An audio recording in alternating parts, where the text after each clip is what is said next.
te rendons gloire et honneur. Nous levons nos mains pour te louer.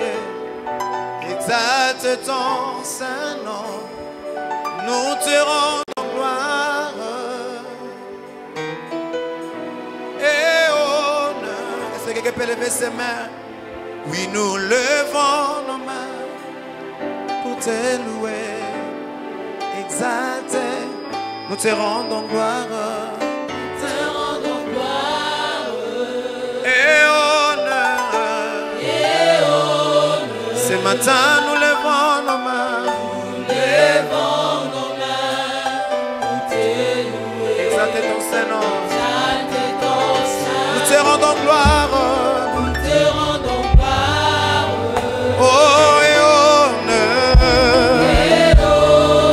Ce matin, nous levons nos mains,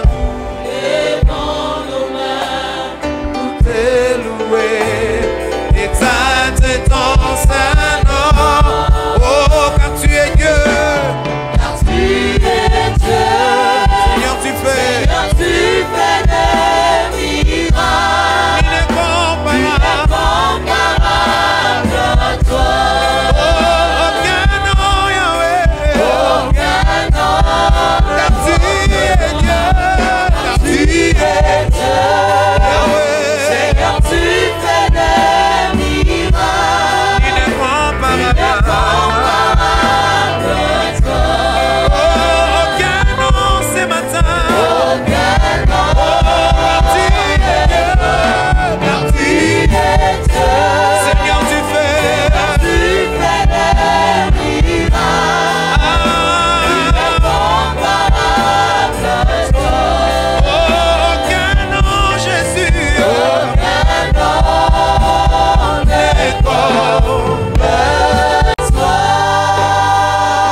Seigneur, tu fais des miracles, il est comparable à toi.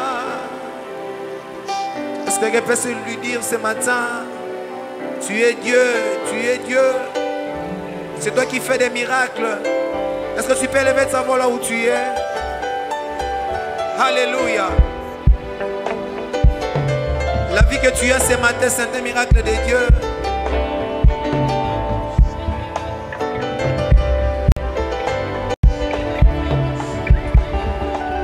Seigneur, nous te couronnons ce matin, Seigneur. Nous les proclamons, Seigneur, que tu es roi, tu es le roi des gloires, Seigneur. Alléluia.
Alléluia.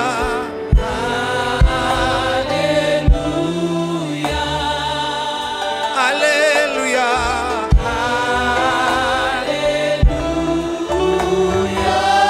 Éternel. Éternel Dieu de gloire, tu es. Proclame-le ce matin. Chantons Alléluia.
Yobongina Kembo.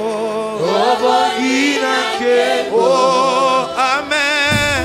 Amen.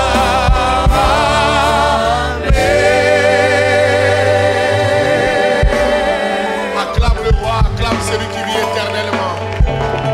Oh, est-ce que tu peux exagérer en acclamant Jésus? Tu es venu rendre un culte à Jésus. Ce matin, tu es là parce que tu es venu rendre un culte à Jésus. Ce matin, tu es là parce que tu es venu rendre un culte à Jésus. Est-ce que tu peux célébrer Jésus?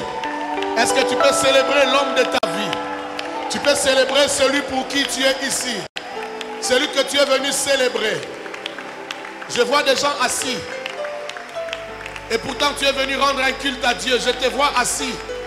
Est-ce que tu peux t'élever et célébrer le roi? Célèbre celui qui vit éternellement. Célèbre celui qui vit au siècle des siècles. D'éternité en éternité. Le Dieu de la Bible, le Dieu d'Abraham, d'Isaac et de Jacob. Celui qui n'a jamais menti personne. Celui qui n'a jamais trompé ou escroqué qui que ce soit. Shabababos. Est-ce que tu peux l'acclamer? Est-ce que tu peux l'acclamer? Est-ce que tu peux le célébrer? Alléluia, alléluia, alléluia.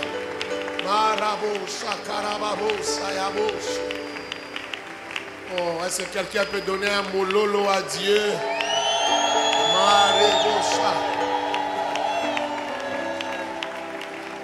Merci Jésus. Alléluia. Est-ce que tu peux lever tes mains là où tu es et faire l'invocation? La prière d'invocation consiste à appeler Dieu. Est-ce que tu as un Dieu? Est-ce que Jéhovah c'est ton Dieu? Yahweh, est-ce qu'il est ton Dieu?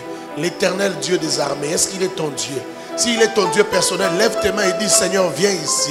Seigneur, descends ici. Seigneur, montre-toi. Seigneur, montre ta face. Je veux voir ta face. Je veux te voir. Appelle-le. C'est ça l'invocation. Appelle le Korabasha. Appelle Elohim. Komarebo Seke. Dis-lui que tu es venu à sa rencontre, à son rendez-vous ce matin. Seigneur, nous sommes venus à ton rendez-vous ce matin. Marabaye Karabosha. Nous voulons te rencontrer. Nous voulons te rencontrer. Nous voulons te rencontrer. Viens régner en ces lieux. Viens dominer en ces lieux. Seigneur Dieu, nous t'invoquons, le Dieu de la Bible. Montre-toi. Évidemment que c'est toi qui es Dieu. Évidemment qu'il n'y a que toi qui es Dieu. Évidemment que toi seul es Dieu. Alors Elohim, montre-toi. Les maladies, oh, alléluia, veulent te rencontrer ce matin afin de disparaître, afin de t'adorer, afin de se prosterner devant toi. Les problèmes veulent te rencontrer ce matin afin de t'adorer aussi, de se prosterner devant toi. Les difficultés, les blocages, les limitations, les réclamations, les liens et autres veulent te rencontrer ce matin afin de se prosterner devant toi, afin, Seigneur, de t'adorer. Seigneur Dieu, oh, laisse que tu règnes ce matin. Laisse que tu règnes dans nos vies. Laisse que tu règnes dans nos cœurs. Laisse que tu règnes dans la vie de chacun. Que tu règnes. Viens, Père. Viens, Yahweh. Nous voulons, alléluia, te voir autrement ce matin. Nous savons que tu es là. Nous savons que tu respectes toujours tes rendez-vous. Papa, mais nous voulons te voir sous ton meilleur jour. Oh, sous ton meilleur jour, nous voulons te voir. Oh, laisse que tu règnes. Laisse que tu règnes. Merci, Jésus. Va détruire les plans du diable. Les plans du diable contre ta vie, mais les plans du diable aussi contre les vies de tous ceux qui devaient être là ce matin. Tous ceux qui devaient être là en ce premier culte et tous ceux qui doivent être là au deuxième culte. Va détruire les plans du diable contre toutes ces vies, contre ta propre vie. Les plans du diable qui t'empêchent d'entendre ce que Dieu veut que tu entendes. Les plans du diable qui empêchent ceux qui doivent être là ce matin à venir et à venir écouter la parole de Dieu, à venir se laisser bénir par la parole de Dieu, par la vie de Dieu, par la puissance de Dieu. Va détruire le plan du diable et bats tes mains. Vas-y, déclare. Shabababosa. Est-ce que tu peux déclarer? Come on.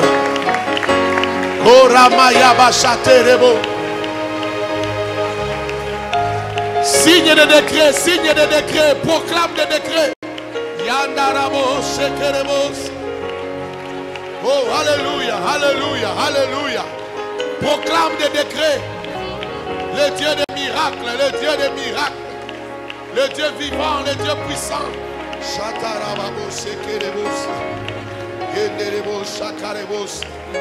Yekerebo shandarabos. Yendarababo sakaraboya. Oh Père, je renverse et je détruis tout plan du diable contre les peuples élus, contre les peuples que tu as appelés, contre les peuples que tu as aimés.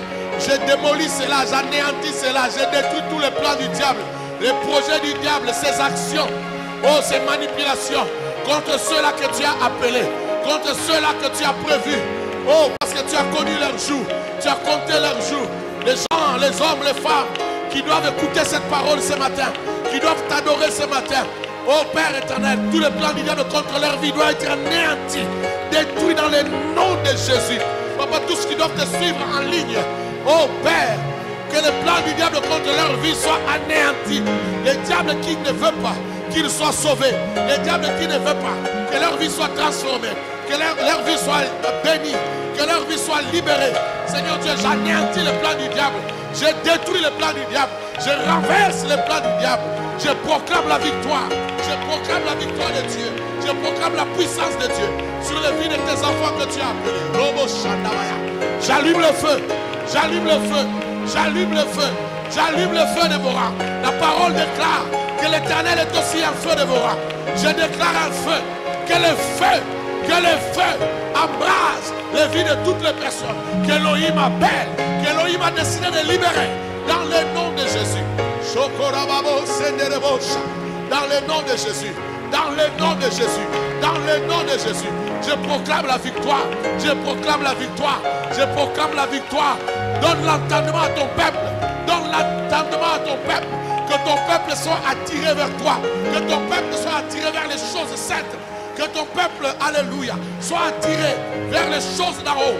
Dans le nom de Jésus. Que ton peuple s'affectionne à l'amour de Dieu, s'affectionne aux choses d'en haut, s'affectionne à la parole de Dieu, dans le nom de Jésus.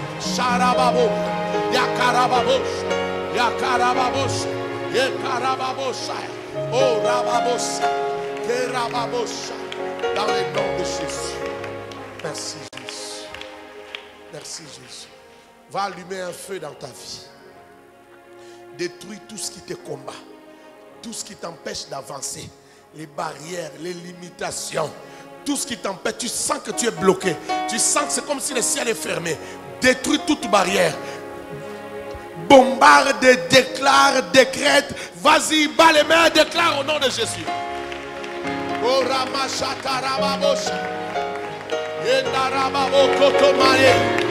Vas-y, déclare, vas-y, déclare. Vas-y, déclare. Vas-y, déclare.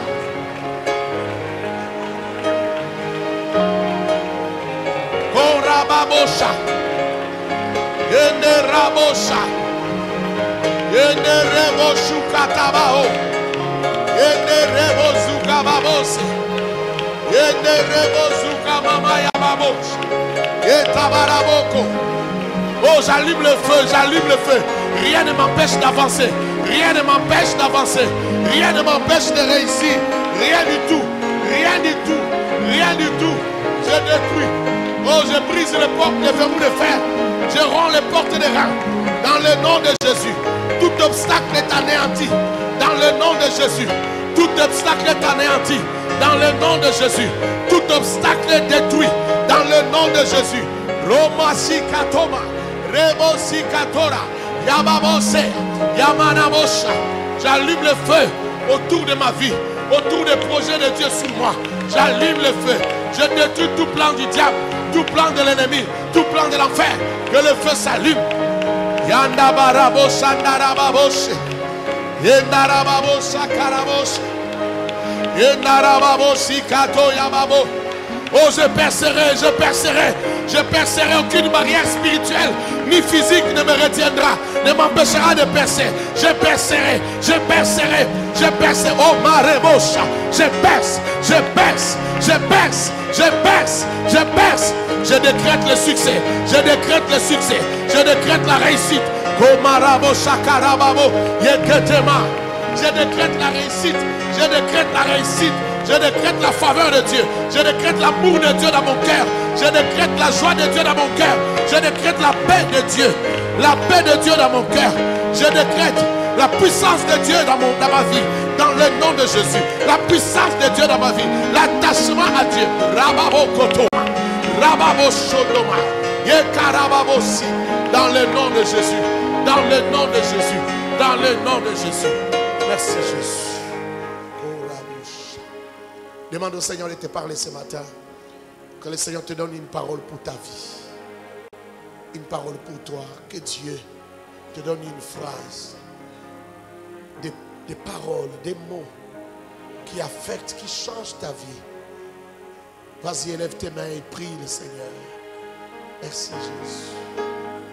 Merci Père. Nous voulons t'écouter. Nous voulons t'écouter, le Dieu vivant. Le roi des gloires. Nous voulons t'écouter. Le Seigneur de l'univers tout entier, nous voulons t'entendre. Père, nous voulons t'entendre. Sheke rebababo, sheke yababos. Rebabo, shandarababos.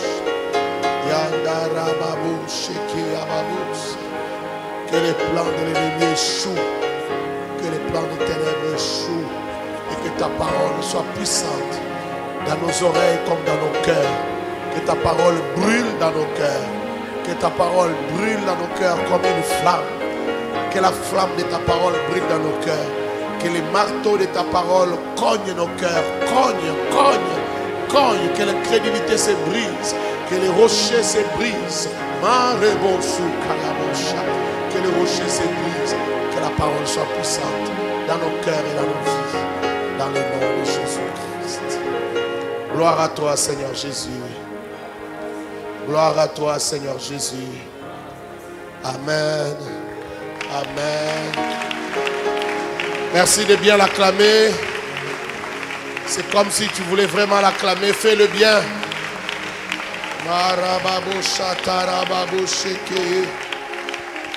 Merci Adonai. Merci Jésus. Oh, acclame encore, acclame bien. Fais-le avec joie, fais-le avec des cris de joie. Fais-le avec des cris de triomphe, des cris de miracle. Soumay. Rebo saketayabush. Des cris de miracle. Merci Jésus. Alléluia. Amen. Voilà, nous pouvons nous asseoir. Que Dieu vous bénisse. Salut celui qui est à ta gauche, à ta droite. Souhaite la bienvenue.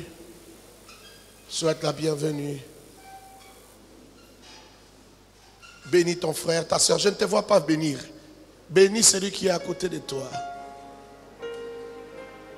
Bénis, bénis, bénis. Proclame la bénédiction. Et tu peux avancer. S'il y a une chaise vide qui a été libérée devant toi, tu peux avancer. Ne laisse pas de chaise vide devant toi. Merci Seigneur. Ce matin, nous parlons de afin que s'accomplissent les Écritures. Afin que s'accomplissent les Écritures. Afin que s'accomplissent les Écritures. C'est notre thème de ce matin. Je demande à ceux qui sont connectés sur les Wi-Fi de l'église de se déconnecter. Vous dérangez le travail. Matthieu chapitre 26, versets 50 à 56. Matthieu chapitre 26, 50 à 56. Jésus lui dit: mon ami, ce que tu es venu faire, fais-le. Alors ces gens s'avancèrent, mirent la main sur Jésus et le saisirent. Et voici un de ceux qui étaient avec Jésus étendit la main et tira son épée. Il frappa les serviteurs du souverain sacrificateur et lui emporta l'oreille. Alors Jésus lui dit: remets ton épée à sa place, car tous ceux qui prendront l'épée périront par l'épée. Penses-tu que je ne puisse pas invoquer mon Père, qui me donnerait à l'instant plus de 12 légions d'anges?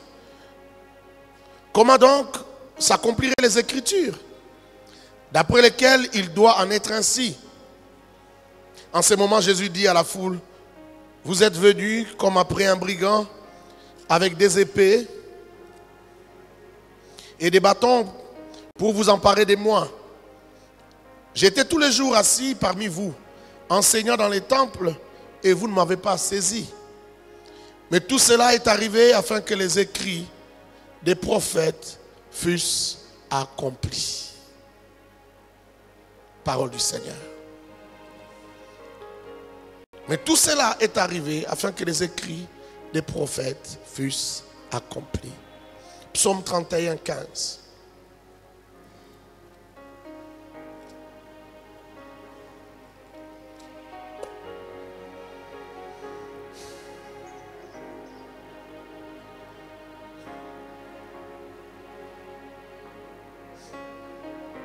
Dans ma Bible, c'est le verset 16. Je ne sais pas si dans ta Bible, c'est quel verset? Psaume 31. Je prends le verset 16 qui parle de destinée. Dans d'autres Bibles, c'est 15. Mes destinées sont dans ta main. Mes destinées. Ici, la Bible parle de plusieurs destinées. Mes destinées sont dans ta main. Délivre-moi de mes ennemis et de mes persécuteurs. Psaume 139.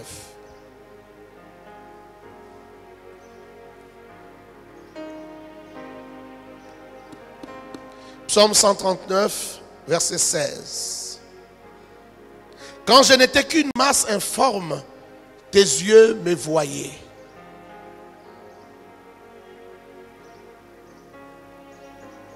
Et sur ton livre étaient tous inscrits les jours qui m'étaient destinés, avant qu'aucun d'eux existât. Quand je n'étais qu'une masse informe, tes yeux me voyaient. Sur ton livre étaient tous inscrits les jours qui m'étaient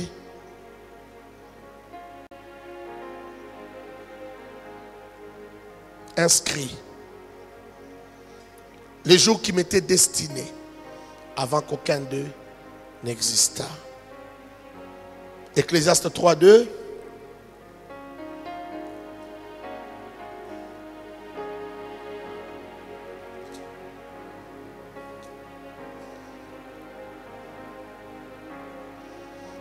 Je commence au verset 1. Il y a un temps pour tout, un temps pour toutes choses sous les cieux. Un temps pour naître, un temps pour mourir, un temps pour planter et un temps pour arracher ce qui a été planté. Parole du Seigneur. Amen. Je ne sais pas pourquoi la technique n'est pas avec nous ce matin. Je ne sais pas ce qui se passe. Mais je vais essayer d'avancer et j'espère que tu as ta Bible avec toi et que nous pouvons avancer. Amen. Je ne t'entends pas. Amen. Je peux avancer. Je peux démarrer. Afin que s'accomplissent les Écritures. Afin que s'accomplissent les Écritures. Dans les premiers passages que nous avons lus, c'est l'histoire de l'arrestation de Jésus-Christ. On vient pour arrêter Jésus. Et Pierre intervient. Vous connaissez l'histoire dans tous les évangiles. Comment ça s'est passé? Comment Pierre a pris son épée et a frappé sur Marcus. Et comment il lui a arraché l'oreille. Mais Jésus a demandé à Pierre de remettre son épée à sa place dans le fourreau parce que il fallait que les Écritures s'accomplissent comme cela était prévu, comme cela était écrit. Il y a donc des écrits. C'est la première chose qu'il faut retenir ce matin. Il y a donc des écrits. Mais ici, en ce qui concerne Christ, il parle des écrits des prophètes. Il parle des paroles que les prophètes ont dit sur sa vie, sur sa venue. Je suis venu te dire ce matin qu'il n'y a pas que Christ qui a des écrits sur sa vie. Quand tu as compris, fais-moi savoir que tu as compris par un amen. Il n'y a pas que Christ qui a des écrits d'avance, permettez cette tautologie, sur sa vie. C'est une affaire de destinée des enfants de Dieu. C'est une affaire de destinée des fils du Très-Haut. Jésus dit ces choses et il ne s'arrête pas là. Et ce n'est pas la première fois qu'il les dit. Il l'avait déjà dit le jour de son baptême. Lorsqu'il s'est approché de Jean-Baptiste pour se faire baptiser, Jean-Baptiste a reconnu que c'était celui dont il parlait, celui dont il annonçait la venue. Et Jean-Baptiste était justement en train de dire aux gens qui l'écoutaient, aux gens qui étaient venus pour le baptême, il leur disait qu'il y a quelqu'un qui vient après moi. Moi je vous baptise, mais il y a quelqu'un qui vient après moi qui vous baptisera d'esprit et de feu. Celui-là, je ne suis pas digne de délier le courroie de ses sandales. Il parlait de Christ. Et pendant qu'il parlait, Christ est arrivé. Il dit voici l'agneau de Dieu qui ôte les péchés du monde. Alors quand Jésus s'approche de lui pour le baptême, il dit à Jésus, moi je ne peux pas te baptiser. Est-ce que je parle à quelqu'un? Il dit, moi je ne peux pas te baptiser, je ne suis pas digne. Si je ne peux pas délier le courroie de tes sandales, comment tu peux te mettre à genoux et que je te verse l'eau? Alléluia. Moi je ne suis pas digne. La Bible dit qu'il s'opposa à Jésus. Est-ce que je parle à quelqu'un? Qu'il s'opposa à Jésus. Tu peux lire ça dans Matthieu chapitre 3, versets 13 à 16. Il s'opposa à Jésus. C'est-à-dire il refusa que Jésus les baptisa.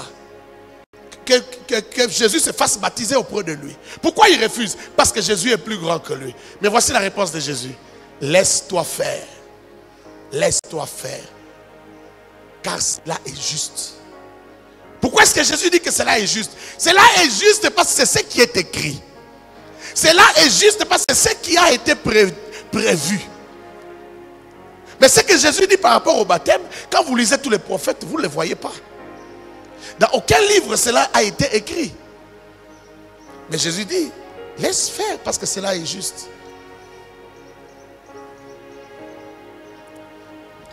Je suis venu dire à quelqu'un, tel c'est écrit dans la vie de Jésus, tel c'est écrit dans ta vie. Oh my God, j'ai dit tel c'est écrit dans la vie de Jésus, tel c'est écrit dans ta vie. Il y a des choses qui ont été écrites sur toi. Tu n'existes pas sur la terre par hasard, tu as été voulu, tu as été désiré. Ta venue a été programmée. Dieu t'a voulu, c'est pourquoi tu es là. Je ne suis pas un bâtard. Oh, même si selon les hommes, tu es un bâtard, selon Dieu, tu n'es pas un bâtard.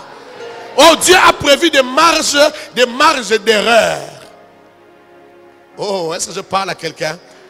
Je parle à quelqu'un. Quand tu étais à l'école, dans ton cahier, il y avait une ligne. Tu vois la ligne là qu'il y avait dans ton cahier? C'est une marge qui a été prévue. Toi, tu écris là-bas. Là où toi, tu écris, c'est beaucoup. Il y a un grand espace. On te laisse un grand espace pour écrire. Écris comme tu veux. Mais il y a une marge là où tu ne dois pas toucher. Là, c'est l'enseignant qui va écrire. Là, l'enseignant écrit avec un stylo rouge. C'est l'enseignant qui écrit là-bas.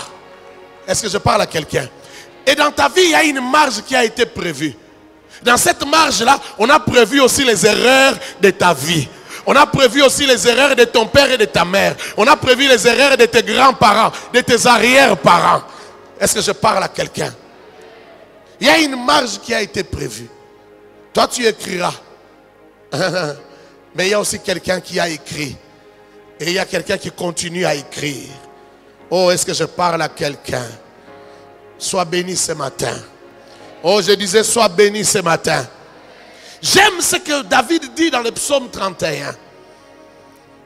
J'aime ce qu'il dit dans le psaume 31, au verset 16. Il dit que mes destinées sont entre tes mains. Alors, comme mes destinées sont entre tes mains, c'est-à-dire tout mon avenir, dans tous les sens, dans toutes les voies, dans toutes les possibilités, je vais me répéter, dans toutes les possibilités possibles, dans toutes les éventualités, tout a été prévu et tout est entre tes mains.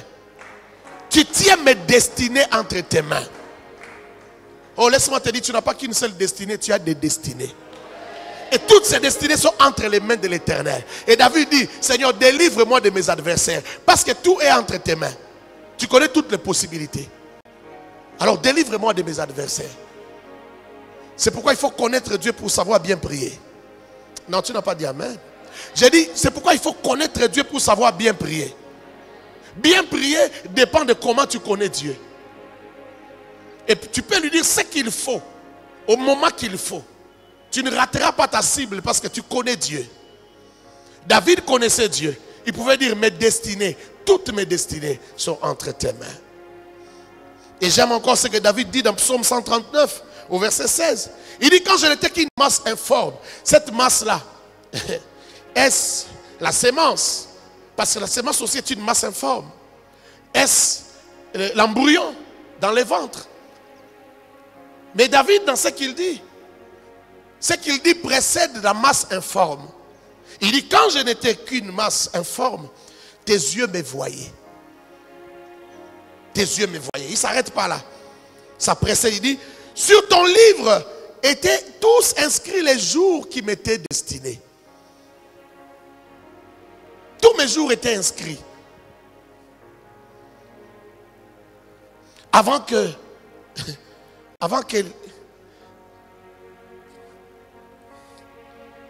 tous ces jours ne s'accomplissent, ne viennent, ne se réalisent.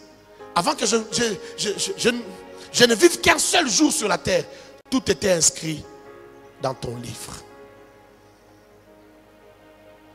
Qu'est-ce que ça veut dire? Non seulement que le nombre de jours de ta vie sont déjà prévus, le nombre d'années de ta vie sont prévus, le nombre de mois, des heures de ta vie sont prévus, mais chaque jour a été connu par Dieu.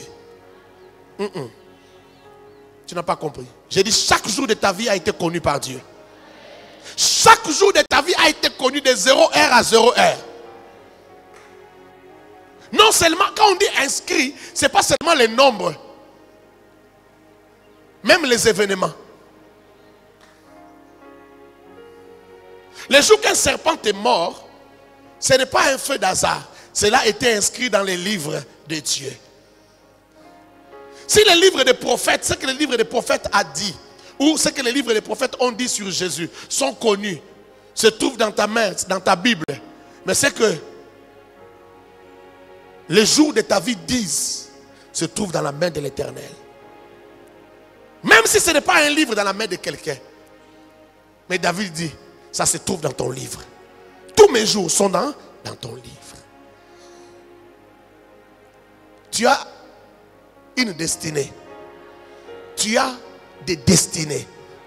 Tu as une vie. Et ta vie est déjà écrite. Ton histoire est écrite. Toi, tu n'accomplis qu'une formalité. Ce n'est qu'un match en différé. Le match est déjà joué.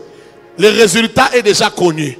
Quand Dieu te regarde, il ne te regarde pas comme quelqu'un qui contemple. Il te regarde comme quelqu'un qui l'a déjà contemplé dans le passé. Aujourd'hui, ce n'est qu'une formalité. Quand toi tu pleures, tu dis, est-ce que je réussirai ma vie? Il y a quelqu'un qui sait que tu as déjà réussi ta vie. Il connaît le score du match. Est-ce que je parle à quelqu'un? Il connaît le score du match. Quand les léopards jouent,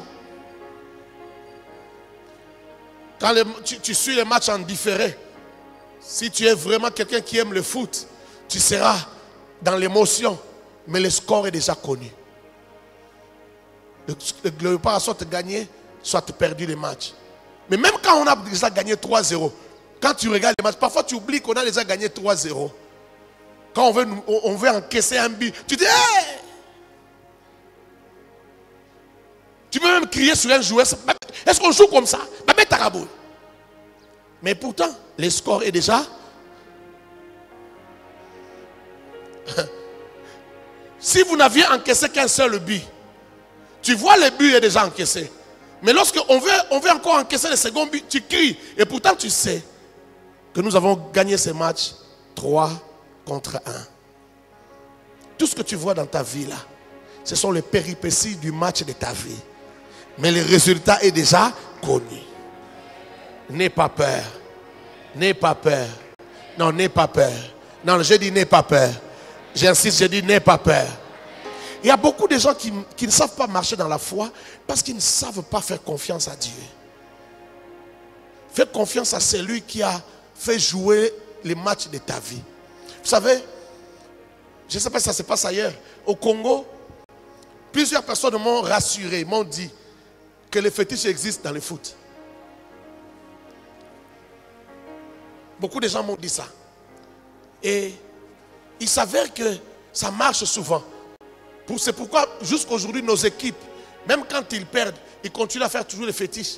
Parce qu'ils savent que plusieurs fois, ce que le féticheur leur a dit sur le score du match, c'est ce qui est arrivé. Je ne sais pas si tu comprends. Un ami me racontait comment lorsqu'ils étaient encore à l'école, dans les tournois des écoles, des matchs interscolaires, ils sont allés voir les féticheurs. Le féticheur leur a posé la question, vous voulez gagner les matchs par quel score? Non, nous voulons gagner par 2-0. Ok, début. Alors ils travaillent les matchs. Ils appellent ça travailler les matchs. Ils travaillent les matchs.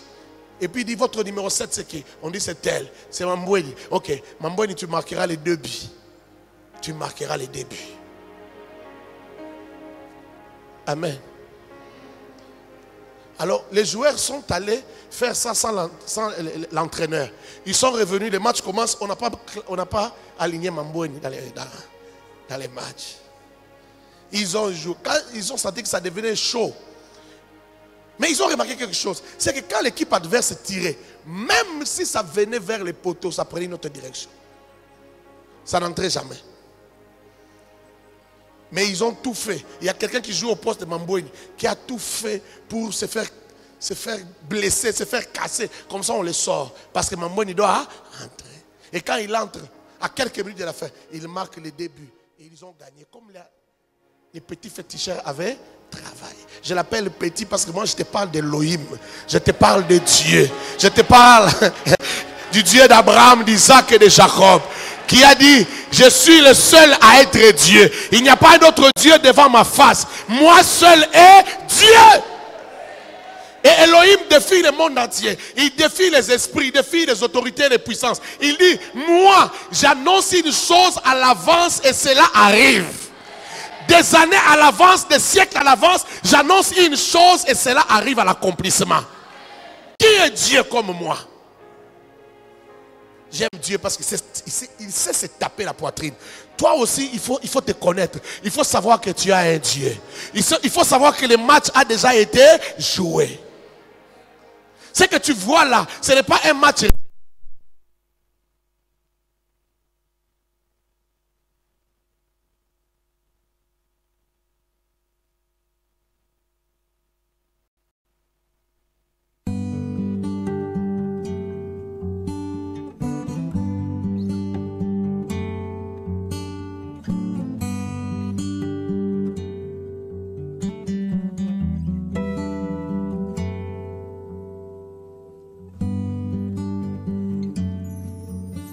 Dans ma vie, je n'ai que toi.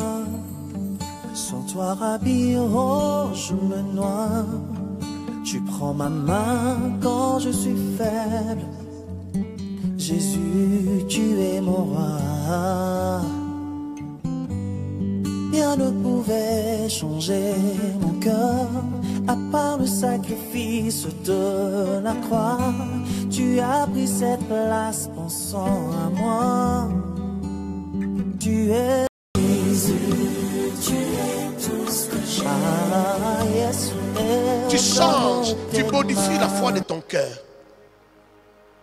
Même quand il n'est pas capable de te faire du mal, il te fera croire qu'il peut te faire du mal.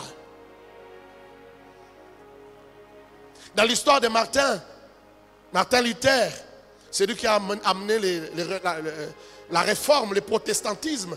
Martin Luther, pendant qu'il fouillait les hommes de l'église catholique qui le cherchaient pour le tuer, l'église catholique voulait le tuer à cause de ce qu'il enseignait, à cause du mouvement qu'il avait commencé. Alors il s'est caché. Et un jour, pendant qu'il s'est caché, il dormait dans une chambre et la fenêtre s'est ouverte. Les vents ont commencé à souffler dans la chambre.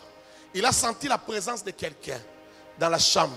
Alors Martin Luther, c'était un Allemand, il se réveille et il regarde dans la salle. Alors il voit un être hideux, un être moche. Tu vois, le diable, il a pris la forme d'un être. Vous savez, Lucifer est très beau, Dieu l'a créé très beau. Quand il prend la forme de la mocheté, c'est parce qu'il veut faire peur. Il veut que les gens aient peur de lui. Il veut avoir l'apparence d'un monstre. Alors Martin Luther le regarde. Il dit, ah, ce n'est que toi. Et puis il prend sa couverture, il tire, il dort sans fermer la fenêtre. Quand tu connais bien Dieu, tu n'auras pas peur du diable. Tu sais pourquoi il fait ça? Parce que selon les Écritures, il sait que le diable ne peut rien faire contre lui. Au-delà de ce qui est écrit sur sa vie, ce qui est écrit par rapport à la vie du diable et ce qui est écrit par rapport à la parole de Dieu, le diable ne peut pas toucher sa vie. Le diable ne touchera sa vie que si lui-même lui donne la permission de toucher. C'est au niveau de sa foi. Alors il tire sa couverture et il s'endort en paix.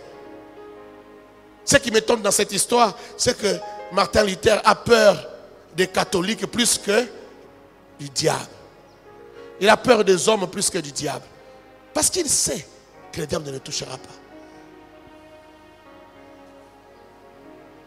En 2001, j'ai préparé une croisade et j'étais en retraite. J'ai fait 7 jours de retraite. Et pendant que j'étais enfermé, Dieu me montre quelque chose. Dieu me montre un être grand de taille, très grand de taille. Très puissant. Il avait les armures comme dans l'Antiquité. Il était bien armé comme dans l'Antiquité. Et nous étions dans une cour un peu comme ici. Une grande cour. Et lui était là, bien armé avec son bouclier. Et je me suis vu moi et les frères avec qui on était dans l'église. On était tout petits. On était là à faire ça. Un peu comme vous faites là quand vous chassez des démons. On était à faire comme ça. On l'entourait, on tournait autour de lui. Et lui était imperturbable. Il était là. Il y avait des serpents partout. Il y avait la saleté partout. Il y avait des matières fécales. C'était sale. Tout était sale autour de lui. Il y avait des serpents partout. Et pendant que je sortais de mon songe, de cette vision-là, le Seigneur était en train de m'expliquer. Et voici ce que le Seigneur me disait. Tu vois, il est fort. Il est puissant. Mais il n'a pas l'autorisation de vous toucher. Regardez comment vous êtes petit devant lui. Regardez comment vous êtes impuissant devant lui. Mais seulement lui n'a pas l'autorisation de vous toucher. Le diable te touche parce que tu acceptes qu'il peut te toucher.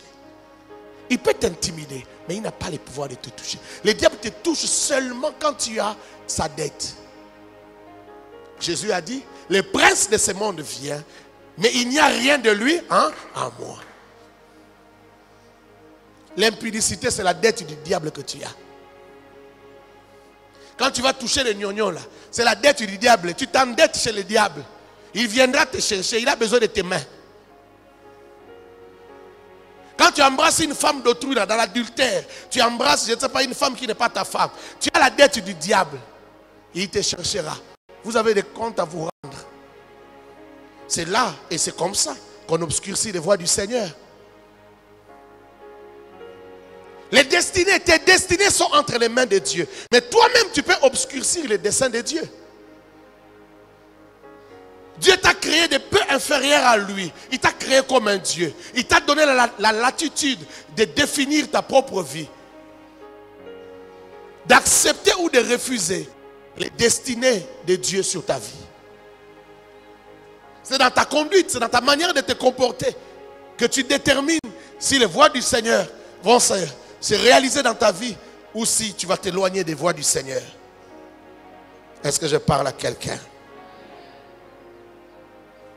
Job pouvait dire dans Job chapitre 42 verset 2, je connais que tu peux tout et que rien ne s'oppose à tes pensées. Rien ne s'oppose à tes pensées. Qui est celui qui a la folie d'obscurcir mes desseins? Ça c'est Dieu qui parle.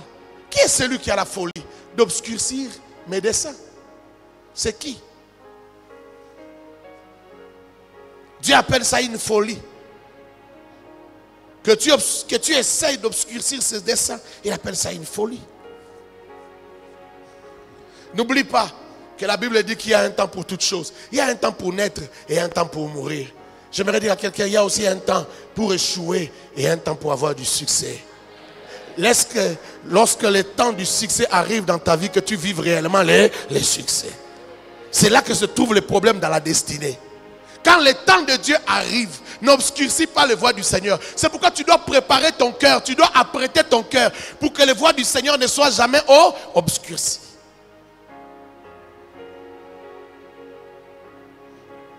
Qui veut vivre la vie que Dieu a prévue pour lui? Qui veut vivre la vie de Dieu pour lui? Dans la vie que Dieu a prévue pour toi, il y a aussi des épreuves. Il y a aussi des persécutions. Mais le score du match est connu.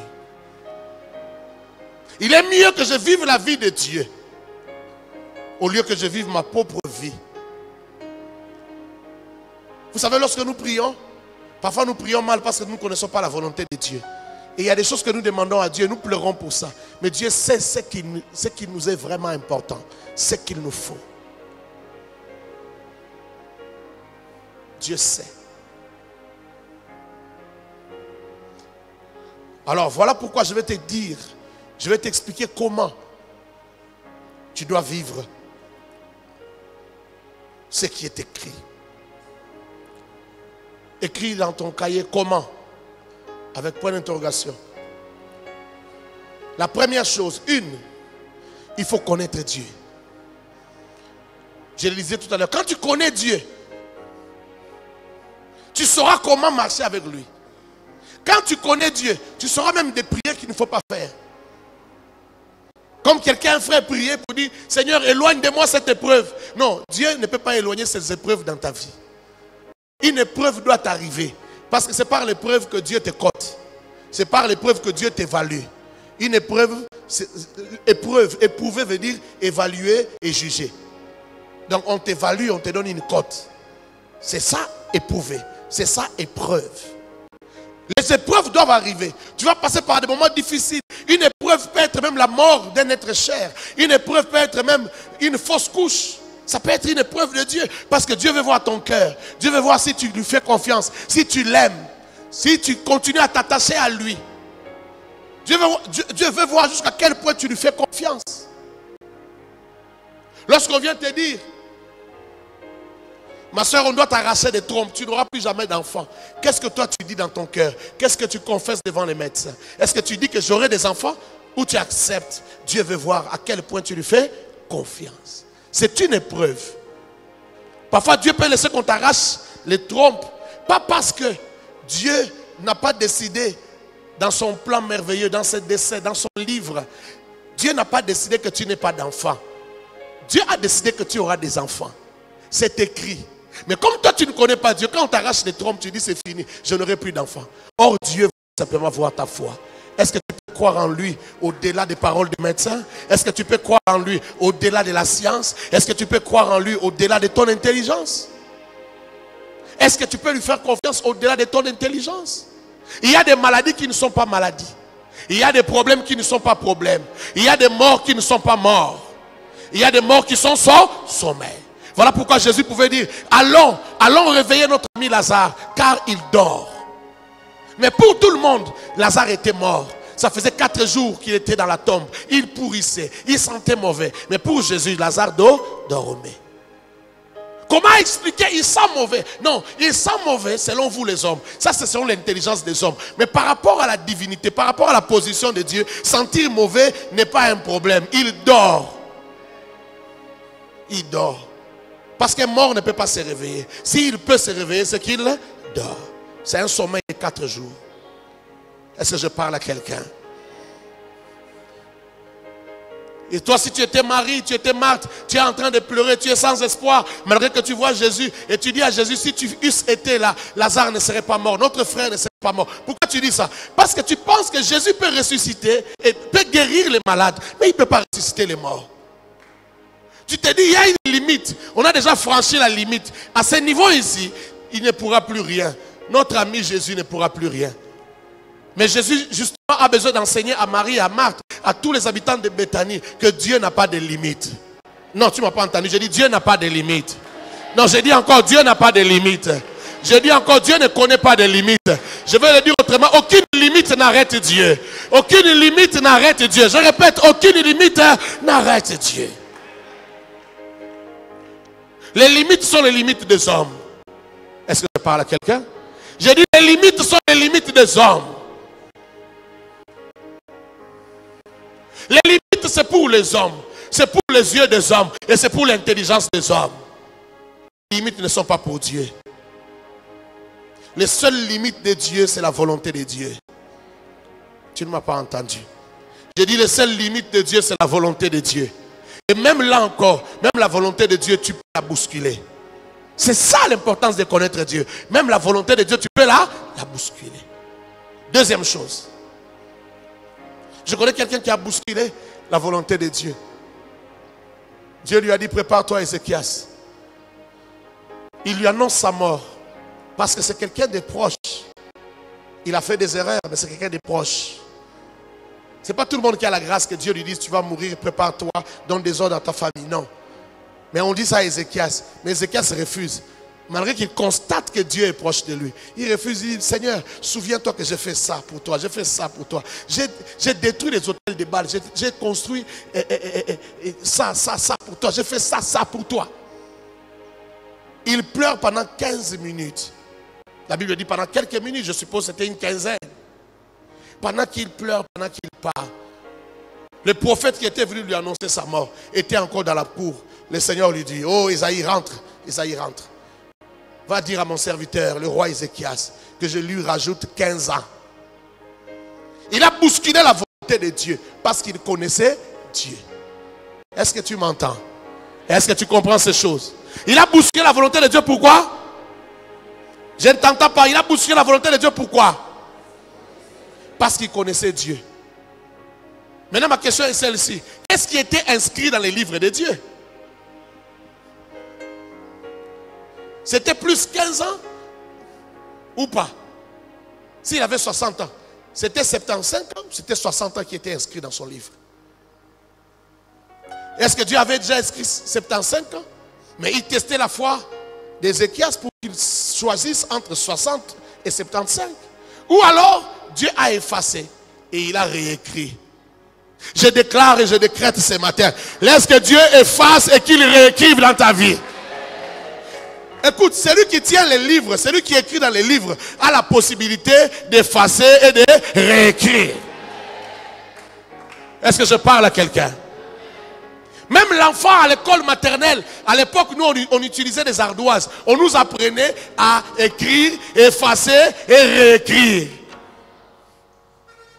Laisse que par ta connaissance de Dieu, que tu amènes Dieu parfois à effacer et à réécrire. Ah, qui a dit amen que ça lui arrive? Non, qui a dit un amen puissant que ça arrive dans sa vie? Oh, laisse que cela soit placé comme un décret sur ta vie. Je décrète cela sur ta vie. Dans ta vie, tu ne dépendras pas seulement de ce qui est écrit, mais aussi de la possibilité d'effacer et de réécrire. Que cela soit ainsi pour celui qui croit. Alléluia. Deuxième chose, marcher selon la volonté de Dieu. Christ a parlé de garder les commandements. Celui qui garde les commandements, moi et le Père, nous viendrons. Et nous ferons notre demeure en lui. Gardez les commandements.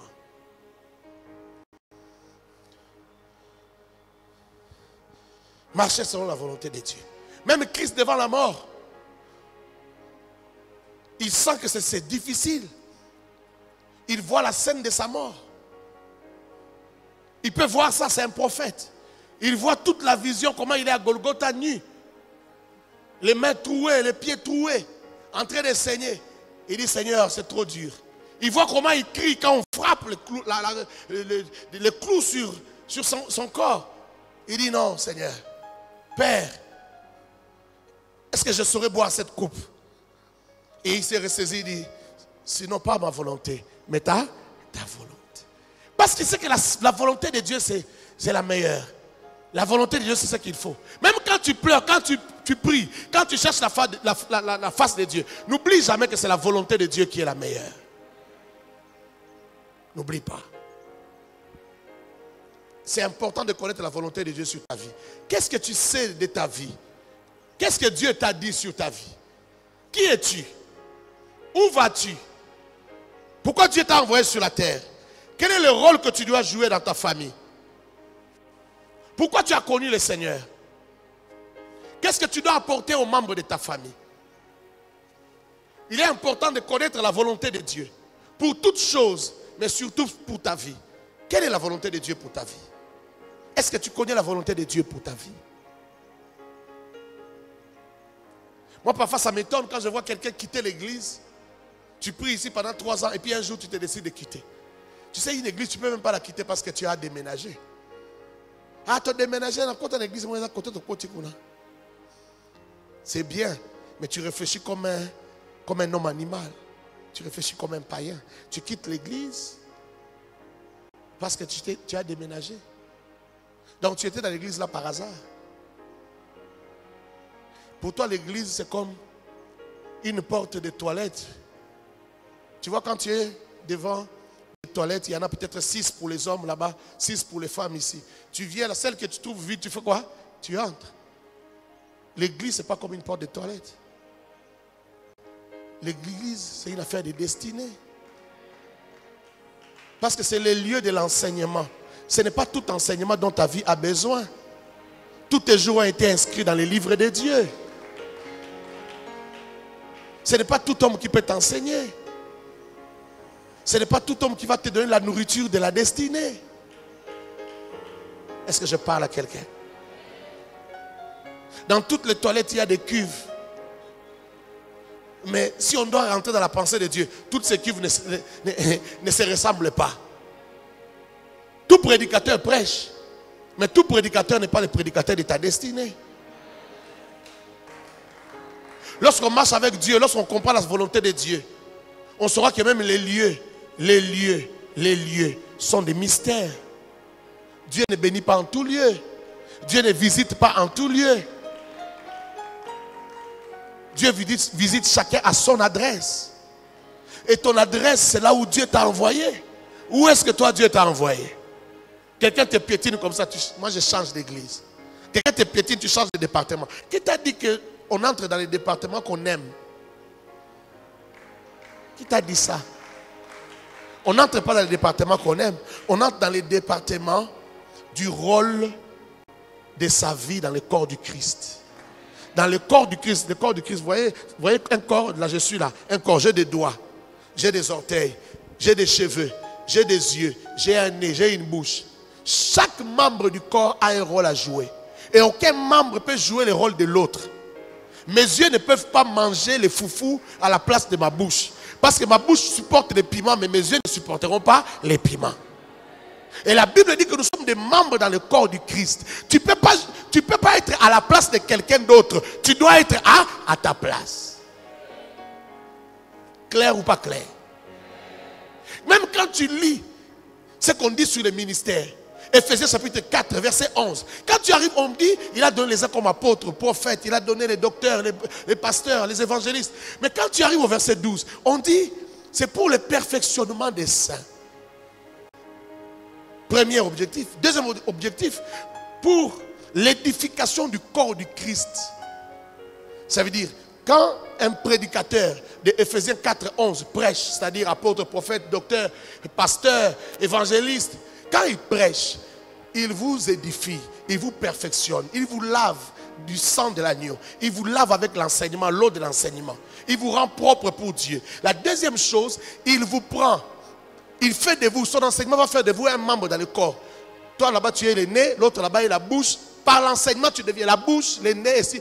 Et puis il te quoi? Il te prend, il te greffe dans le corps du Christ. C'est ça l'édification du corps du Christ, la construction du corps du Christ. Il te greffe dans le corps du Christ par l'enseignement.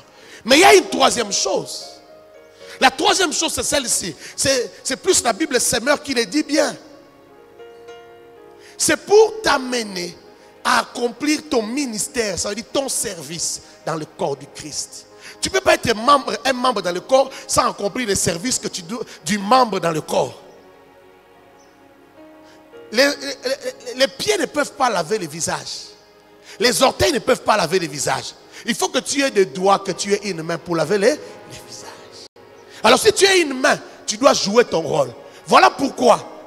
Allah, nous disons qu'il n'y a pas de fonctionnaire sans numéro matricule. Si tu es là, c'est que tu dois jouer un rôle. Normalement, tout le monde devait être dans les départements.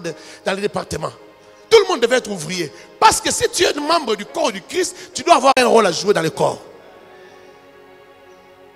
Est-ce que quelqu'un me comprend? Tu dois avoir un rôle à jouer. Donc tu ne peux pas dire, il y a une intercession. J'entre dans l'intercession. J'entends parfois des gens dire, non, tu sais, comme tu as trop de problèmes, hein, tu as trop d'attaques. Viens dans notre église. Entre dans l'intercession. Chez nous, dans l'intercession, on prie. Entre dans l'intercession. Non, on ne fait pas entrer quelqu'un dans l'intercession parce qu'il a beaucoup de problèmes. S'il a beaucoup de problèmes, qu'il prie. Qu'il vienne ici, l'église est là. Qu'il prie. Qu'il cherche la face de Dieu. Mais les services qu'il doit accomplir dans le corps, il faut que le Seigneur lui inspire ça. Soit par lui-même, soit par les serviteurs de Dieu, qu'on lui dise, vois toi, tu dois faire tel service. C'est spirituellement qu'on en juge. On est au courant spirituellement que moi je suis appelé à faire tel service. C'est Dieu qui doit te le dire. Pourquoi tu es calme comme ça? C'est difficile? C'est impossible? Mais c'est ça la volonté de Dieu. Il faut connaître la volonté de Dieu. Tu vas obscurcir les voies du Seigneur dans ta vie. Tu vas compliquer le Seigneur dans ta vie. Parce que tu marches selon toi et non selon la volonté de Dieu. Tu fais des choses selon toi-même et non selon la volonté de Dieu. Tu risques de ne pas vivre les 80 ans qui sont inscrits dans les livres de Dieu sur toi. Tu risques de t'arrêter à 62 ans parce que tu manques la foi. Tu ne connais pas Dieu. Tu ne connais pas la volonté de Dieu. C'est trop compliqué. Est-ce que tu me comprends?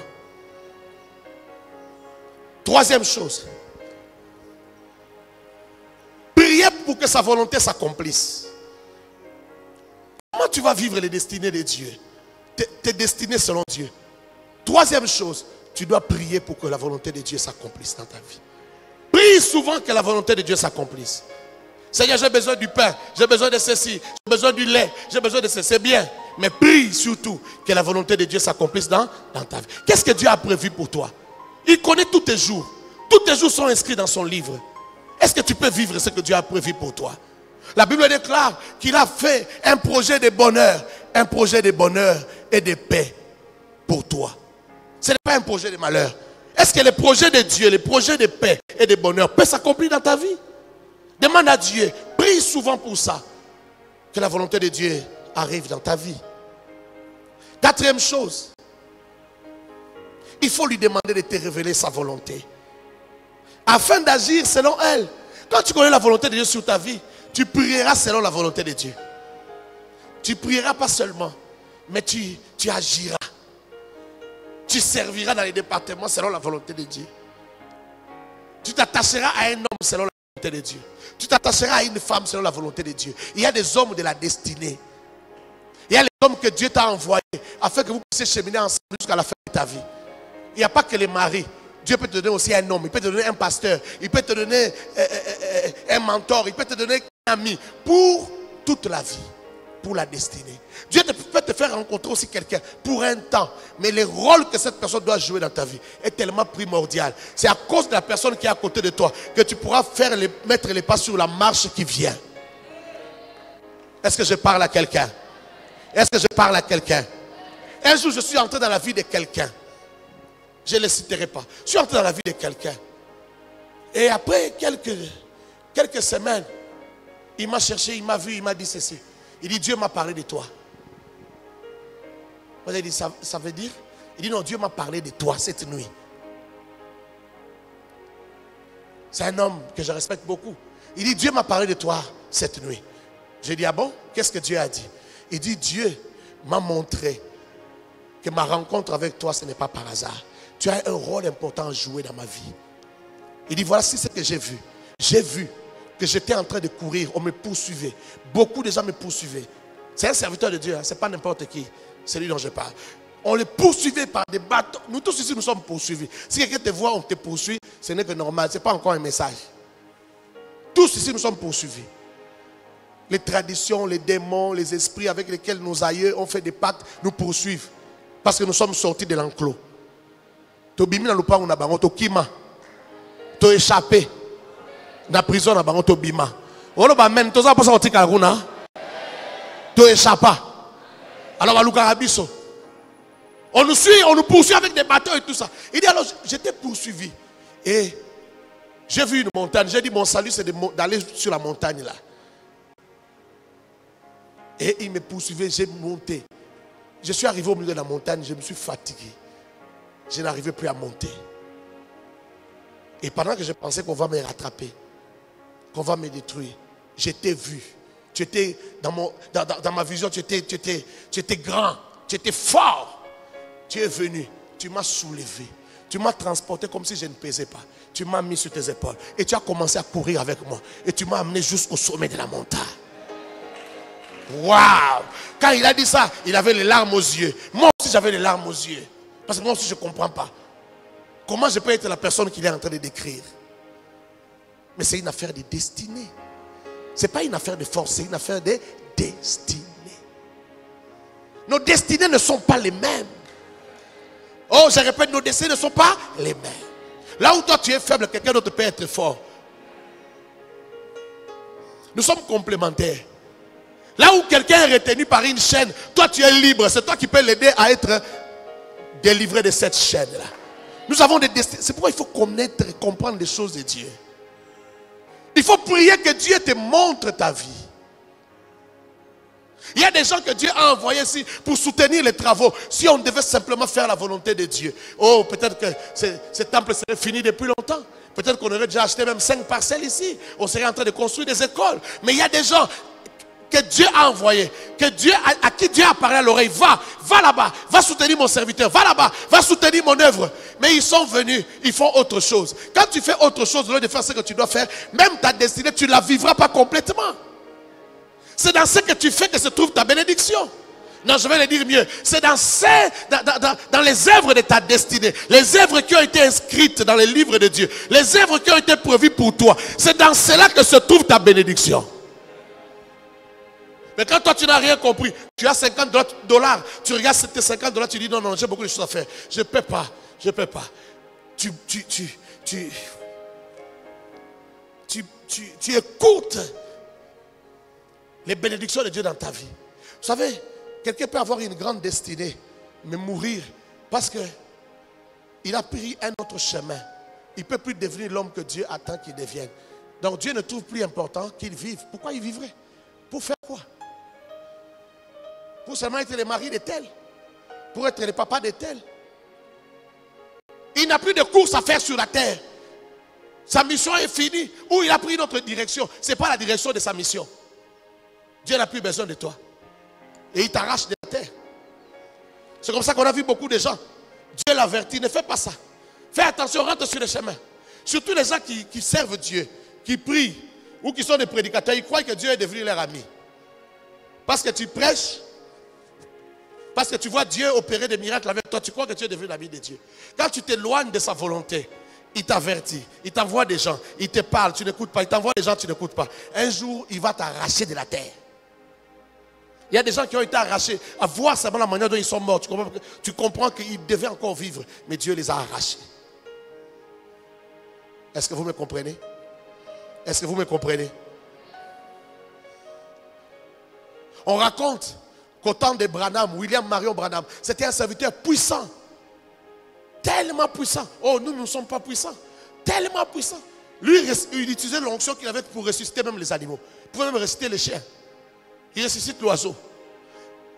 Il prophétisait, il se retourne comme ça. Il dit, la dame qui est là, en robe bleue, tu es sur telle ligne, tu es sur telle rangée, voici ce que le Seigneur, tu viens de tel état, tu viens de telle ville, voici ce que le Seigneur dit, tu as laissé un enfant mal à voir. Pendant que je parle ici, l'enfant est en train de guérir. Frère, et quand tu vas rentrer, tu vas trouver l'enfant guéri. William Marion Branham était puissant. Mais à un certain moment de sa vie, comme il avait toujours, les gens disent, ceux qui ont étudié sa biographie disent, il y avait toujours la tendance à enseigner des choses compliquées, des choses difficiles. Parce qu'au départ de son ministère, il était compagnon de Lindsay Gordon. Gordon était un enseignant de la parole, un docteur. Alors il voulait aussi enseigner comme Gordon. Mais lui n'était pas un enseignant. Alors, les gens l'ont séparé de Gordon. On lui a dit, mais c'est toi qui fais tout le boulot. Lui, il enseigne, mais c'est toi qui fais tout. Les gens viennent à cause de toi. On les a séparés. Gordon est parti de son côté, lui aussi pas de son côté. Maintenant, lui aussi voulait enseigner comme Gordon enseignait. Alors, il a commencé à faire des choses trop compliquées. Jusqu'à dire que la truie, la femelle du porc a plus de valeur qu'une femme. William Marion Branham a dit ça. Jusqu'à dire qu'Ève était séduite par les serpents. La séduction là, c'était l'impudicité. Ève a fait l'adultère avec les serpents. Il a dit beaucoup de choses. Et quand il a commencé à se perdre comme ça, vers la fin de sa vie, dans les années 63, 64, 65, il paraît qu'aux États-Unis, les serviteurs de Dieu se sont mis ensemble, ils se sont retrouvés. Ils ont réfléchi sur Branham. Ils ont dit, comment on va faire pour arrêter cet homme? Comment on va arrêter cet homme? Dieu l'a appelé, c'est vrai. Dieu l'utilise, c'est vrai. Mais comment, ce qu'il commence à faire là, il est en train de détruire notre travail. Il détruit le travail de Dieu. Qu'est-ce qu'on va faire? Et il paraît que les hommes de Dieu ont prié. Ils ont dit, Seigneur, soit tu parles à ton serviteur, soit tu reprends ton serviteur. C'est toi qui l'as envoyé, soit tu le reprends. Et quelques temps après, Branham a fait un accident. Un accident bizarre. Très bizarre. Et il est mort. Pendant, les branhamistes aiment dire ça, pendant qu'il était, parce qu'il était en, je sais pas, la main ou quoi, il était entré dans les volants, il est parti dehors. Et on dit que pendant ce temps-là, il a parlé. Il a prié pour les autres qui avaient fait l'accident avec lui. Et ils sont guéris. Ils ont été guéris. Mais lui-même est mort. Il pouvait parler sur eux parce que Dieu ne se répand pas de ses dons. Les dons fonctionnaient toujours, même dans cet état. L'onction fonctionne dans cet état. Mais lui-même a fait quoi? Il est mort. Mais ça veut dire aussi autre chose. Ça veut dire aussi que les dons que nous recevons, ce n'est pas pour nous-mêmes, mais c'est pour le corps du Christ. Tu as une main pour laver, c'est pour laver le corps, ce n'est pas pour te laver toi. Est-ce que je parle à quelqu'un? Est-ce que je parle à quelqu'un? Il ne faut pas sortir de la volonté de Dieu. Il faut connaître la volonté de Dieu. Prier pour la volonté de Dieu. C'est très, très important. Sinon, tu vas t'éloigner de ta destinée. Je reconnais que Branham était un homme puissant. Je reconnais que c'était un homme aimé de Dieu. D'ailleurs, parfois, la mort, c'est un signe d'amour. Je crois que Dieu l'a tué parce qu'il l'aimait. Et Dieu aimait plus encore son église, son épouse. Il n'y a rien que Dieu aime comme son épouse. Vous devez connaître la volonté de Dieu. Que Dieu vous révèle sa volonté pour que vous sachiez prier pour la volonté de Dieu. Et la cinquième chose, et la dernière, lui faire confiance. Vous devez faire confiance à Dieu.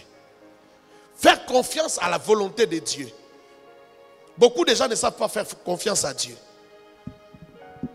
Dieu l'amène quelque part. Lui continue à pleurer de faim. Seigneur, j'ai faim. Le Seigneur te dit, je sais ce que je fais. C'est pourquoi il y a des gens qui ont arrêté de croire que de grandes choses arriveront dans leur vie. Parce que quand ils font la lecture de ce qui se passe dans leur vie, ils n'ont plus confiance. Non, fais confiance à l'Éternel. J'ai dit, fais confiance à l'Éternel. Le Seigneur sait là où il t'amène. Il sait ce qu'il veut faire de ta vie. Il connaît ton histoire, il connaît ta destinée. Oh mon Dieu, j'ai dit, le Seigneur sait où il t'amène. Il sait comment finira ton histoire. Avec Dieu, ne regarde pas ce qui se passe aujourd'hui. Regarde, quand Naaman est venu pour se faire guérir auprès d'Élisée le prophète, on lui a dit, va te jeter dans le Jourdain. Jette-toi 7 fois et tu seras guéri. Il s'est fâché, il a dit, ah, en Syrie là-bas il y a les barbares. Il y a des fleuves là-bas. Ça dépasse les Jourdains. Le Jourdain est sale. Le Jourdain est boueuse. Malodorant. C'est une eau malodorante. Qu'est-ce que je vais en faire là-bas? Son serviteur lui dit, non, non, non. Fais d'abord ce que l'homme de Dieu t'a dit. Jette-toi 7 fois. Si tu n'es pas guéri, alors là, on pourra reconsidérer les choses. Et ce qui énervait encore Naaman, c'est qu'il s'est jeté une fois. Rien n'a changé. 2 fois, rien n'a changé. Jusqu'à la 6e fois, rien n'a changé. Jusqu'à ce qu'il a accompli ce que Dieu lui avait dit. 7 fois. C'est là que sa peau devient comme la peau d'un bébé. Tu peux être à ta 6e fois, tu dis je suis fatigué. Mais tu n'as pas encore accompli ce que Dieu a demandé que tu fasses. Ce n'est pas parce qu'à la 6e fois, rien ne s'est passé que dans la minute qui suit, rien ne se passera. Je parle à quelqu'un ici. J'ai dit que laisse que ce qui doit arriver dans la minute qui suit arrive dans ta vie. Ce que Dieu a prévu que cela t'arrive. Cette année, ce qui est à toi que tu le touches. Ce qui est à toi que tu le vives. Que tu vives ta vie pour cette année. Que tu ne rates pas ton année. Que cette année ne termine pas sans que tu vives ce que Dieu a prévu pour toi. Est-ce que je parle à quelqu'un? Ne passe pas le 31 décembre sans vivre ta vie. Laisse que tu vives ta vie. Laisse que tu vives ton histoire. Et que ton histoire soit accomplie. Ce qui était écrit pour 2020, que cela arrive. Ce que tu as raté en 2018, ce que tu as raté en 2017, ce que tu as raté en 2016, ce que tu as raté en 2019, que l'Éternel fasse les rappels de ces choses et que tu les vives en 2020. Selon ce qui est écrit dans le livre de Dieu, en 2020, tu devais arriver à un certain stade. En 2020, tu devais arriver à un certain standing. En 2020, tu devais arriver vers le sommet de la montagne. Il faut que cela arrive. Il était prévu que tu t'es marié et que tu aies ton premier bébé en 2020. Mais jusqu'à aujourd'hui, tu n'es pas encore marié. Comment ça va se faire? Oh, que Dieu commence d'abord par te donner le mari et le bébé dans le ventre. Que le plan de Dieu se mette en exécution dans ta vie. Assis-toi, je vais te raconter une petite histoire et je vais terminer. Je suis à la fin de mon message.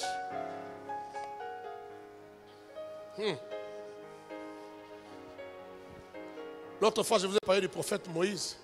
Le prophète Moïse, tu peux te tenir debout? Quand tu te vois, tu peux te retourner. Je vous ai parlé d'un garçon. Pour moi, quand je regarde sa vie, c'est comme un Joseph. L'histoire de Joseph, lui a vécu ça. L'histoire de Joseph, lui a vécu ça. Tu peux t'asseoir. Tu n'as pas encore vu dans ta vie, tu arrives à un endroit, une femme se lève comme ça devant l'assemblée, dit, le fils que Dieu m'avait promis est dans la salle. Il n'est pas de sa famille. Il dit, mais c'est le fils que Dieu m'avait promis. Et puis il dit, c'est toi. Il va avec lui. Elle prend cet homme que vous voyez là, qui est devenu prophète. Elle le prend et l'amène dans sa famille. C'était chez l'oncle. Le père est à Kolwezi. On appelle le père, il dit, je récupère mon fils. Mais la dame a 7 enfants. Elle dit, ça c'est mon fils que Dieu m'avait envoyé. Mais lui, la famille est très pauvre. On n'arrive même pas à payer ses études.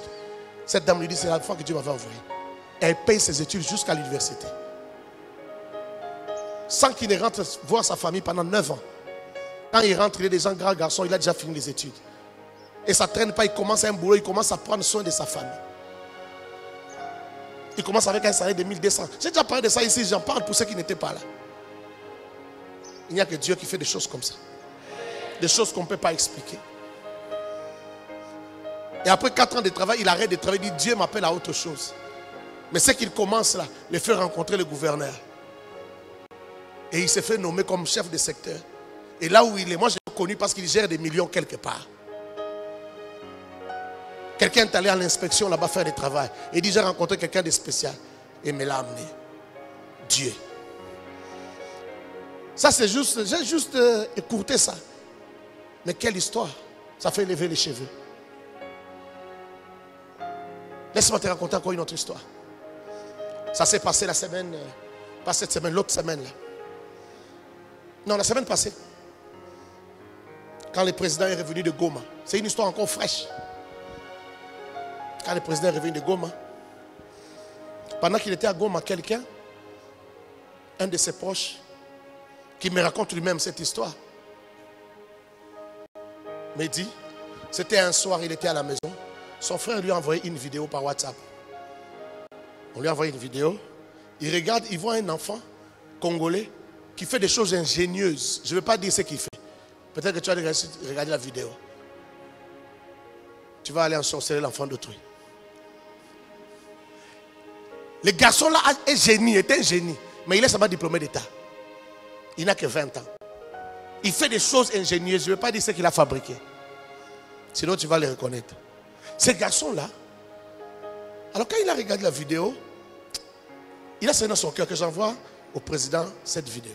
Il a envoyé la vidéo au président. Le président a regardé la vidéo. Il a dit, waouh, c'est extraordinaire. Et puis il lui a écrit, il dit, cherche-moi cet enfant. Cherche-moi ce garçon. Je te dis ce qui s'est passé après Goma ici, il y a la semaine passée. C'est ce que je raconte. Il dit, cherche-moi cet enfant. Alors lui se met à chercher. Il dit, comment je vais trouver cet enfant? Il dit, ah, c'était une émission de telle chaîne, de chaîne de YouTube là. Il dit que j'appelle la chaîne. Il a réfléchi, il a dit non. Mais j'avais entendu son nom. Il a écouté encore la vidéo, il dit, c'est ça son nom. Il a entendu le nom dans la vidéo. Par hasard, il a tapé sur Facebook. Il a trouvé le nom du garçon dans son profil Facebook. Il a eu son numéro là-bas. Il a enregistré les numéros. Le profil WhatsApp du garçon est sorti. Il a écrit au garçon. La nuit, là, vers minuit, il a écrit au garçon. Le matin, le garçon a répondu. Et puis, il a appelé le garçon. Tu es où? Je suis à tel endroit, tout ça. Il dit, je vais venir te chercher. La personne dont je parle, quand il raconte l'histoire, j'ai tellement ri hier quand il me racontait l'histoire. Il me dit, je suis allé chercher le garçon, mais je n'ai pas de voiture. Il habite à l'étranger, il est venu à Kinshasa pour un temps. Il dit, mais je n'ai pas de voiture. Il m'a dit, Pasteur Tim, je voulais t'appeler pour que tu m'accompagnes. Parce que quand je vais lui dire, je vais aller chez lui, je vais dire que le président m'a envoyé. Mais moi-même, je viens à pied. Est-ce qu'ils vont croire? Il dit, je suis arrivé là-bas. On m'a déposé par un taxi. Je suis entré. J'ai vu le garçon. Moi, je le reconnaissais. Parce que je connaissais son visage. Mais lui ne me connaissait pas. Je me suis présenté. C'est moi qui ai parlé avec toi, tout ça. C'est moi qui ai le président envoyé. Ah, d'accord. Ah, le petit a regardé derrière. Il n'y a rien. Même pas un militaire. Ça, c'est lui maintenant qui raconte après. Il n'y a rien. Bon. Tu vis avec qui ou non? Mes parents sont déjà décédés. Je vis avec ma mère, ma grand-mère. Avec la grand-mère. Une maison bizarre. Une maison de location. Mais une maison bizarre. Ça ne peut même pas coûter $100 les mois. Il est entré dans la maison. Il a parlé avec la grand-mère. La grand-mère a dit, ah, Moka Nanzambe, que la volonté de Dieu soit faite.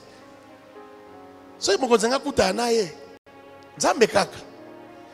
si la grand-mère ne croyait pas vraiment. Quand le président est retourné, il a dit au président, il est là. Je vais amener le petit. Il dit, oh, amène-le-moi demain. Il appelle le petit, le président va nous recevoir demain. Une histoire de 2 jours, c'est passé en 2 jours, tout dans 2 jours. Il l'a vu aujourd'hui, demain le président les attend. Le président, le garçon la raconte, il dit, j'ai trouvé que le papa ici veut m'impressionner seulement. Moi je vais rencontrer, comme lui-même dit, moi je vais rencontrer béton comme ça en face. C'est lui qu'on n'arrive pas à payer les études. Est-ce que vous comprenez? Et il n'a personne pour payer ses études. La 4e année, la 5e année, la 6e année, ce sont les gens du quartier qui lui ont payé les études. En 5e, quelqu'un d'autre a payé. Il a chômé une année. Et puis en 5e, il a trouvé quelqu'un qui pouvait payer. En 6e, il a trouvé quelqu'un d'autre. Comme ça. C'est ces garçons-là. Le jour du rendez-vous, cet homme me dit encore, j'ai oublié de chercher un véhicule. J'ai pris encore les taxis. Ils se sont rencontrés là-bas, vers Kitambo, et ils sont allés à l'OIA. Ils arrivent, ils descendent, ils commencent à aller à pied. Les petits là regardent, ils disent, hey! Et tu sais, comme il n'a jamais été à l'OIA, il s'est dit, est-ce que le président Zara, vous savez, quand vous allez là-bas, vous avez l'impression qu'il n'y a rien qui frappe les regards là-bas. Est-ce que le président Zara Benao, ils arrivent là-bas. Ils vont chez les militaires, ils disent, non, moi c'est tel, le président nous attend. Le militaire dit, tu n'es pas sur la liste.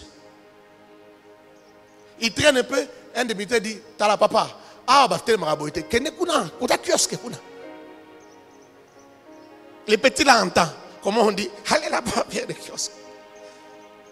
Là, il est 12h du matin. Il est 12h, j'avais dit 12h du matin. Parce que le président dormait encore. Ils sont partis. Ils sont allés. Il a acheté le coca au petit. Le petit dit, pendant que je prenais le coca avec les archives, il dit, hey. Oui, bah coca, boy, bah coca. Ah, papa, oui, vraiment. C'est papa fait seulement m'impressionner. Et ils ont fait 3 heures là-bas. Le temps d'appeler, appeler celui-ci, appeler celui-là, appeler celui-là, appeler. Il appelle le chef du protocole, il n'est pas sur place. Il appelle le commandant qui était là, qui organise les protocoles. Il n'était pas là. À un moment, un commandant est arrivé, un major est arrivé. Le militaire lui fait si, viens. Quand il vient, il arrive comme ça. Les types étaient au téléphone. On ouvre la barrière, il entre. Ça lui faut tout. Bonjour. Il rentre. Finalement, vers 15h, on le fera entrer. Ils sont entrés. Première barrière, deuxième barrière, troisième barrière. Les petits regardaient et disaient, ils ne croyaient toujours pas. Après, on les a reçus dans une salle. Ils étaient assis. Il y avait aussi d'autres personnes qui attendaient. Paf, après un moment, il faut tout le monde se lever. L'homme est entré. Alors le petit a regardé, il a dit, hey, quand je l'ai vu, je croyais que je rêvais. Et puis je ne l'ai pas vu, j'ai vu seulement des profils comme ça. Aleki, wa. Il dit, Aleki, wa. Donc le petit était dans les troubles. Il est allé là-bas, et puis il les a salués, il est entré. Et puis quand il est sorti, pour demander ça va, ah oui, tu l'as vu maintenant en face. Nos yeux se sont regardés. J'ai envie d'aller aux toilettes. Alléluia. Finalement, on va les recevoir. Ils entrent, on les reçoit. Comment ça va? Comment va ta grand-mère? Et tout ça. Ah, il m'avait déjà parlé de ta famille. Il paraît que tes parents sont déjà décédés. Ah oui, mais tu es un génie. Comment tu es un génie comme ça? Tu sais, je pense que il faut que tu fasses tes études. Est-ce que tu aimerais aller étudier à l'étranger, dans une grande université, des technologies? Il dit oui. Il dit oui. Je pense même qu'il faut un pays anglophone. Il faut qu'on t'envoie étudier parce que tu es un génie. Tu sais, j'ai un petit cadeau pour toi. Il a sorti, on lui a donné l'enveloppe. Il lui a donné ça, c'est le cadeau pour toi. Mais reste en contact avec lui. On va t'envoyer étudier à l'étranger. Mais en attendant, comme les frontières sont fermées et tout ça, les études, on ne reçoit pas des étudiants étrangers. Tu peux d'abord, on peut t'inscrire même quelque part à Lista ou en attendant. Mais il faut que tu partes. Tu aimerais ça? Il dit oui. Ils sont sortis. Vers 18h, 19h, ils sont en train de sortir. Ils doivent encore aller chercher les taxis. C'est comme une blague. Hein? Le petit dit, alors il dit au petit, bon, est-ce que tu as l'argent de transport? Bon. Il dit, bon, je n'ai que 1000 francs. Il dit, bon, voilà qu'on t'a donné. Regarde un peu, si c'est des francs, comme ça, je sais que tu as l'argent de transport. Mais vérifie d'abord, est-ce que c'est des francs? Quand il l'ouvre, parce que c'était un gros paquet là. C'était une botte. Sans billet. Quand il l'ouvre, quand les petits l'ouvrent, il referme, il dit, papa, c'est les dollars. Et il dit, ah, c'est les dollars. Ok, moi je vais te donner les francs pour les transports, comme ça tu vas partir. Il dit, mais ça, comment on fait? Tu te prends ta part. Il dit, non, c'est pour toi, c'est pas ma part. Les petits là disent, c'est comme si j'ai rêvé. Comme ça. 10 000. Quand lui descend, il dit, bon, toi tu vas continuer avec les taxis. On va te descendre du côté là-bas, là où tu habites. Quand il descend, il lui donne les francs pour payer les transports. Il dit, quand tu arrives là-bas, tu prends un autre transport. Le petit lui dit, ah papa, il tire des billets. Il dit, toi aussi paye les transports. Celui qui manquait de tout commence à donner aussi les transports.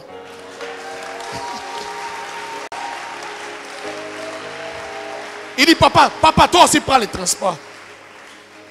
Et il lui dit, petit, ne te trouble pas. Ce n'est que le début. Ne te trouble pas. Va donner le colis à ta grand-mère, que la grand-mère garde pour toi. Il dit, d'accord, papa. Il est parti. Alors il me raconte des jours que le petit est venu pour raconter des histoires à la maison. Il dit que le petit même, donc en 3 jours, il a grossi. Moi, j'ai essayé de réfléchir. J'ai dit, ce petit-là, certainement qu'il n'avait pas donné à la grand-mère tous les paquets. Il avait tiré quelques billets, il a gardé d'abord dans la poche. Et puis il a donné le colis à la grand-mère. Quand il voyait un peu les niampoules, petit Yara, moi, on a boudé. Petit, en 2-3 jours, le petit a fait quoi? Il a grossi.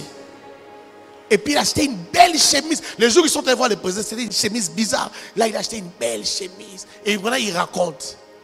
Mais c'est que la suite de l'histoire, c'est que ce petit-là, la nuit, quand le monsieur qu'il avait amené est rentré, il arrive chez lui. Alors, il parlait avec quelqu'un, il dit, j'étais avec le président, tout ça, tout ça. La personne lui dit, ah, mais le dossier de tel, tu l'as pas fait arriver. Il dit, non, j'avais autre chose à... J'étais dépassé par ce que je faisais. On dit, mais les blancs là me dérangent. Quelques minutes après, les blancs en question l'appellent. Je ne vais pas citer non plus les pays. C'est un multimillionnaire qui a envie d'investir ici. Il dit, mais tu étais avec le président, est-ce que tu as introduit mon dossier? Il dit, non, j'ai oublié, voilà, parce que j'avais tel dossier d'un garçon qui a fabriqué ça. Je t'envoie la vidéo. Ce garçon-là, je devais l'amener, le président avait demandé que je l'amène. Ce monsieur-là, ce multimillionnaire, regarde la vidéo. Il dit, non, ça c'est un génie. Je prends ses études en charge.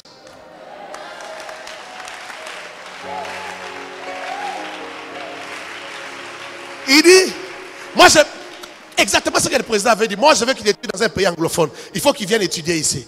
Dès qu'on va ouvrir les frontières, il va venir étudier ici. Et puis, je vais amener cette vidéo dans notre église. Une grande église. Une église de millionnaires. Il dit, on va faire une collecte pour les études de cet enfant. Du début jusqu'à la fin. Lui aussi a envoyé le message au président. Il dit, voilà tel qui voulait venir investir ici. Il dit, il va payer les études de l'enfant. Le président a dit, mais ce n'est pas possible. Ce garçon a quelque chose. L'histoire d'une vie. L'histoire d'une vie. Les destinées de ta vie sont entre les mains de l'Éternel. Oh non, je dis, tes destinées sont entre les mains de l'Éternel. Il n'y a que l'Éternel qui maîtrise tes destinées. Personne d'autre ne maîtrise tes destinées. Ce n'est pas parce que tu n'as jamais touché un billet de $100 que tu ne peux pas sauter. Tu peux sauter les 100, les 200, les 300. Tu vas directement à 10 000. Ce petit n'a jamais touché 100. Mais il est allé directement à combien? À 10 000. C'est possible. Oh, j'ai dit c'est possible. Dis à ton voisin, il y a aussi des sauts en longueur. Dis-lui, il y a aussi des sauts en longueur. C'est possible. Oh, dis à ton voisin, c'est possible. Dis à ton voisin, ne me regarde pas comme ça, c'est possible. Oh, dis à ton voisin, ne me regarde pas comme ça, c'est possible. Dans la course de la vie, tu peux dépasser 100 coureurs et tu deviens le premier. Dans la course de la vie, tu peux dépasser 40 coureurs et toi, tu deviens le... Tu peux courir longtemps pendant que... comme un dernier, alors que tu es le premier de cette course-là. N'aie pas peur. N'aie pas peur. Connais ton Dieu. Connais ta destinée. Vis selon ta destinée. Ton histoire ne restera pas la même. Celui qui t'a appelé est fort. Celui qui t'a appelé est puissant. Celui qui t'a appelé est capable. Celui qui t'a appelé est capable d'accomplir ses promesses. Celui qui t'a fait des promesses te fera arriver là où tu dois arriver. Celui qui t'a fait des promesses est capable. Il a les moyens de le faire en 1 minute. Ce que tu penses que Dieu doit faire dans 10 minutes, il peut le faire en 1 minute. Laisse que l'Éternel te bénisse abondamment. Shakarababos. Nazo zelo beta mololo. Nazo zelo beta mololo. Nazo zelo beta mololo. Écoute. Écoute. Il faut avoir la culture des mystères. Il faut avoir la culture des hommes et des femmes spirituels. Vous savez, il y a des choses auxquelles tu peux te connecter par ton offrande. On raconte l'histoire d'un enfant comme ça, tu déposes ton offrande, tu te connectes à cette histoire. Tu te connectes à cette onction. Toi, tu es là, tu es distrait au lieu de te connecter. Est-ce que je parle à quelqu'un? Il y a des choses, quand on les raconte, tu dis, ça c'est ma vie. Ce qu'on raconte là, c'est ma vie. Je me connecte à ce qu'on raconte. Mais il y a des gens qui sont distraits parfois, qui ne saisissent pas, qui ne comprennent pas. Tout est question de foi. On vit par la foi. La vie chrétienne, c'est la foi. Tu dois savoir comment on se connecte. Et tu dois parler. Quand tu te connectes, tu parles, tu déclares. Est-ce que je parle à quelqu'un? Est-ce que je parle à quelqu'un? Là où tu es maintenant, commence à parler. Lève-toi s'il te plaît. Commence à parler. Dis, Seigneur, ma vie ne finit